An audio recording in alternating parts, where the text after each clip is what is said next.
बोल पहले बारू काहेला मीडिया जुटाइले बारू हम बोलावे थोड़ी गइल बने बातें कौन बातें खोल के बताओ काहेला भीतर तो पहले बारू जनवल चाहेलू शहर के का भई रहे हो दिन बताओ तो साथ यही हुआ था कि सरस्वती पूजा में हम गए थे स्टेट शो करने के लिए, तो वो आए थे और मेरे मांग में सिंदूर डाल दिए थे। कौन रहे हो? गुलशन।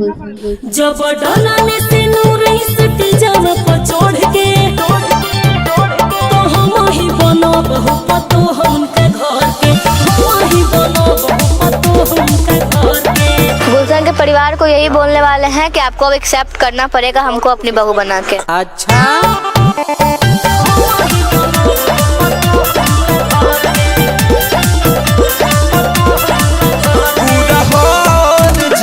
चर्चा आज कॉल हो खोता पता बा हद कॉल सब बतिया वायरल हो खोता।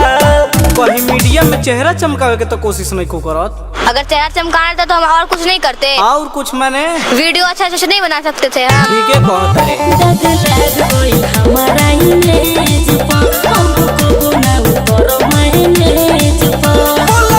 छोड़बू की लभर के तो ये विषय पता हर ससुर जी का कहता रहे। मेरे ससुर जी बोल रहे हैं कि हमको नहीं रखेंगे और हमको घूस दे रहे थे कि 3-4 लाख रुपए रखो और बात को मैनेज करो। तो तू का कहे के चाहता रहे? हम इतना ही बोलेंगे कि नहीं हमको पैसा नहीं चाहिए, हमको गुलशन चाहिए। ठीक है जब डालने से नूर सटे जब पचोड़ के तो हम ही बनो बहु पतो उनके घर के, हम ही बनो बहु पतो उनके घर के।